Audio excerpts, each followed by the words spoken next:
আমাদের দেশেই দেখি ব্যতিক্রম, পিসাব ফুলের মালা গলায় লাগায়া তারপরে ট্রাকের উপর উঠে বসে। বেয়াদব! যদি ঈদে মিলাদুন্নবী সাল্লাল্লাহু আলাইহি সাল্লামের স্মরণে র্যালি বা জুলুস হয়ে থাকে, তো দুলামিয়ার মতো সেজে গুজে ট্রাকে বসার অধিকার তোমাকে কে দিয়েছে? তুমিও জনগণের সাথে হাঁটো, নতুবা তুমি নিজেই বেয়াদব। আমাদের দেশে কিছু ভণ্ড সুন্নি আছে, এরা নামের পরে গাউস পাকের নাম ব্যবহার করে। সুন্নি আল কাদরি বলে না? মহান আল্লাহর পবিত্র সত্তার কসম, এই ধরনের মাজার পূজারী বেদাতীদের সাথে সুন্নি এবং গাউস পাকের নামের কোনো সম্পর্ক নাই। যে কবরে সাজদা করে, পীরকে সাজদা করে, মাজারকে সাজদা করে।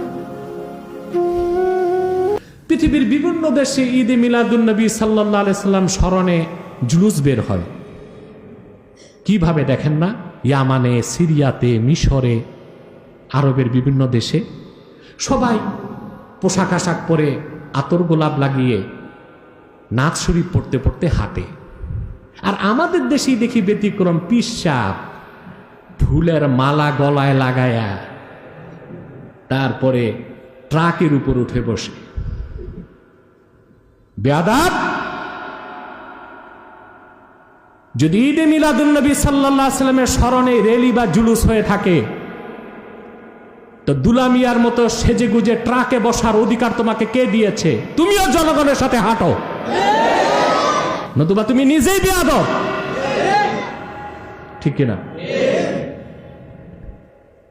এরপর এরা এমন সব কাজকর্ম করে, কথা বলে, যা ইমানের উপর আঘাত আনে না?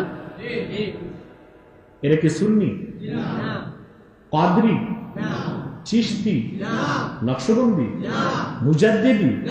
একটাই নাম, বেদাতি। আমাদের দেশে দুইটাই সমস্যা আছে, একটা হচ্ছে ওহাবি সমস্যা, লামাজহাবিরা, আর একটা হচ্ছে বেদাতি সমস্যা। আমাদেরকে গ্রহণ করতে হবে মধ্যপন্থা, সম্পূর্ণ সুন্নত তরিকায় জীবন যাপন করতে হবে। কথাটা বুঝতেছেন? আমাদেরকে ময়দানে লড়াই করতে হয় দুই বাতিলের সাথে, এই দুই পন্থী বাতিলের সাথে, কুফরপন্থী বেদাতি আর শিরকপন্থী বেদাতি। এই দুই দলের সাথে আমাদেরকে লড়াই করে টিকে থাকতে হয়। তবে আল্লাহর নুসরত, রহমত, জনগণের সমর্থন খাঁটি আহলুস সুন্নাহ ওয়াল জামাতের পক্ষেই আছে।